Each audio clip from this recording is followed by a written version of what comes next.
can just drop in there.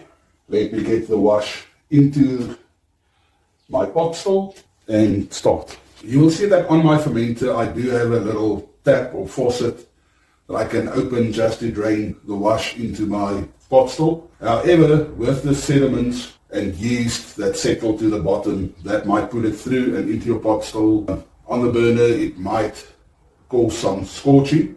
So I'm rather going to siphon from the top into the of the fermenter into the potstill to try and leave all the sediments down below. Although this is just a plain sugar wash, if you use other washes like fruit wash or a grain mash, more of that sediment might be pulled through and can cause scorching, and that will lead to off flavors in your distillation. So to me it's just good practice to siphon it from the top to the bottom. I'm just going to take this tube and fill it with some water. So I've got my tube filled with water, keeping my hand on both ends. Just want to get this into the wash and then let it drop, and it should start siphoning my wash. The cleaner the wash is that goes into your potstill, the cleaner your end distillation will be as well. Oh, I've pulled through some of this yeast now.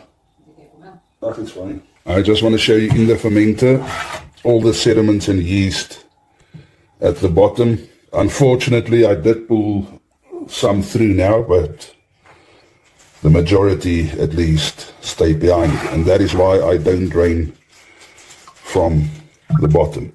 We can get this out of the way.